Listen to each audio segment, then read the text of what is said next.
Nuevamente estamos con otro video. Este sería el video número 6. En este video lo que voy a hacer es, no voy a resolver ejercicio alguno, pero voy a hablar un poco de eso de en qué situación, en qué circunstancia es inválido un argumento, ¿no? Y en qué circunstancia pues sería válido. Vemos que todo argumento toma la forma de un condicional. Estamos hablando obviamente del aspecto deductivo, que a partir de un conjunto de premisas obtenemos una nueva afirmación, ¿no? Tenemos que tomar la forma de un condicional en el cual las premisas serán el antecedente de ese condicional, las cuales se unirán con conjunción, es decir, si la premisa 1 es verdadera, la 2 es verdadera, y la 3 es verdadera, y la 4, y así el número de premisas que sea, entonces, si es válido, nos tendría que conducir a la verdad de la conclusión, ¿no? En este caso, solo habría una condición bajo la cual el argumento sería inválido. Es decir, que si sabemos que toma la forma de un condicional y observamos la tabla de verdad de un condicional, vemos que este es falso cuando tiene su antecedente verdadero y su consecuente falso, lo cual nos da falso. Porque sería inválido un argumento que tuviera premisas verdaderas y conclusión falsa, porque no es posible que de la verdad nos conduzca o tengamos lo que es la falsedad, ¿no? Realmente las reglas nos permitirían pasar de la verdad de las premisas a la verdad de la conclusión, las reglas de inferencia y demás. Entonces, esa sería la condición bajo la cual un argumento sería inválido. Si nosotros representamos el argumento como un condicional y establecemos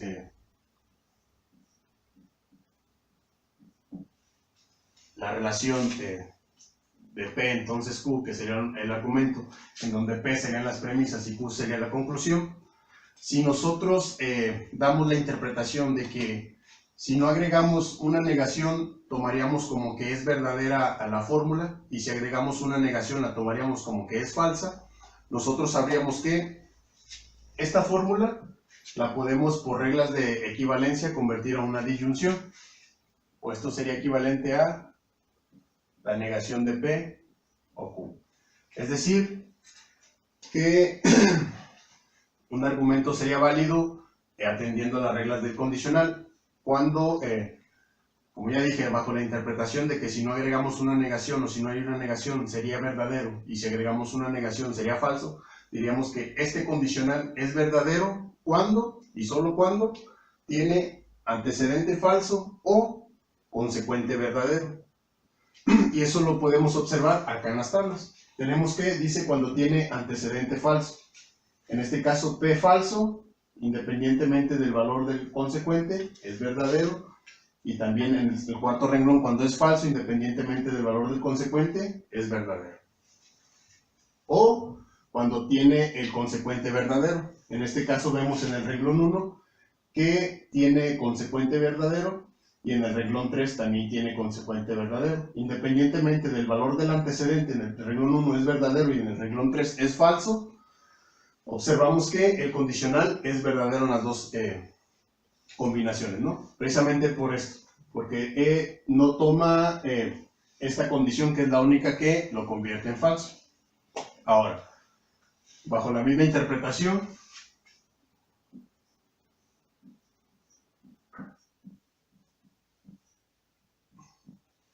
vamos a decir que, o diremos que, un condicional es falso cuando, bueno, esto es equivalente a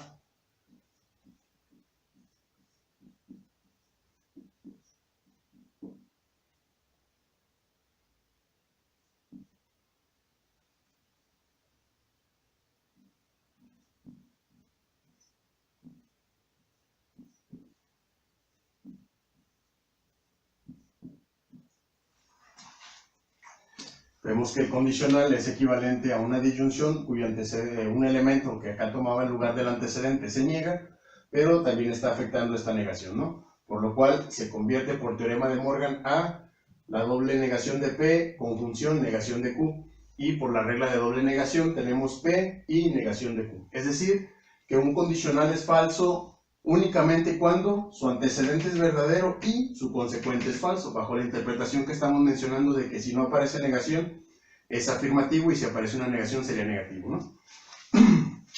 O sería falso, perdón. Sería verdadero y falso. En este caso tenemos que antecedente verdadero sería aquí P y consecuente falso. Esta es la única condición que hace al condicional falso. Y esta también sería la única condición que vuelve a un argumento inválido. Es decir, que sus premisas sean verdaderas, el total de sus premisas o la conjunción de todas sus premisas o todo el conjunto de premisas fuera verdadera y que su conclusión fuera falsa. Si nosotros tenemos que un argumento y sabemos que su conclusión es falsa, bastaría con que una de sus premisas fuera falsa para que el argumento fuera válido. ¿Por qué bastaría que solo una de sus premisas fuera falsa? Porque estamos mencionando que el conjunto de sus premisas se une mediante conjunción y sabemos que en la conjunción únicamente es verdadera cuando ambos elementos, o en este caso todos sus elementos, son verdaderos. Pero si tenemos al menos un elemento que es falso, en su totalidad la conjunción sería falsa, por lo cual ya no se cumpliría la condición para que el argumento fuera inválido. De ahí que si tenemos un argumento con una conclusión falsa, necesariamente al menos una de sus premisas tiene que ser falsa para que el argumento sea válido. Ahora, si tuviéramos que el total del conjunto o el total de la conjunción de las premisas son verdaderas, pues entonces para tener un argumento válido, necesariamente su conclusión tendría que ser verdadera. Porque obtenemos que bajo en el condicional, verdadero, entonces verdadero, conduce a verdadero, ¿no? Lo cual se cumpliría la condición para que fuera válido. Y en caso de que fuera, si tenemos el conjunto de las premisas que son verdaderas y la conclusión fuera falsa, pues entonces esa cae en la única condición para que sea un argumento inválido. Espero que esta breve explicación, y pues muy pobre, les ayude realmente a comprender en qué situación un argumento es inválido. Cuando se preguntan en los ejercicios que hemos resuelto de qué no se sigue, la mayoría de los ejercicios los hemos resuelto asignando valores y partimos del supuesto de que el argumento acepta la falsedad. Y agregamos valores, en caso de que podamos agregar valores y obtenemos que la conclusión es falsa y el antecedente es verdadero, o las premisas son verdaderas, realmente verificamos el supuesto de que ese acepta la falsedad, por lo cual indica que es un argumento inválido porque cumple la condición de premisas verdaderas y conclusión falsa. En los casos que mencionan los ejercicios de qué se sigue, también igual partimos del supuesto de que el argumento acepta la falsedad y agregamos, asignamos valores a todas las variables de tal manera que nos permita obtener ese resultado. Pero hay situaciones en las cuales no se permite obtener ese resultado, es decir, con la asignación de valores, no hay ninguna asignación de valores que nos conduzca a que el condicional sea falso, por lo cual eso nos indica que no cumple con la condición para que sea un argumento inválido, por lo cual es un argumento válido dado que no cae en la condición o no se puede dar la condición de que tenga las premisas verdaderas y la conclusión falsa para que fuera un argumento inválido. Muy bien, pues yo no resolví ejercicio alguno en este video respecto a lo de los exámenes de la Olimpiada, pero espero que esta breve explicación les ayude a resolver ciertos ejercicios que se plantean en las Olimpiadas, los cuales nuevamente en la descripción del video voy a adjuntar un enlace a un archivo donde vendrán ejercicios de ese tipo para que ustedes puedan resolverlos. Así que, pues suerte.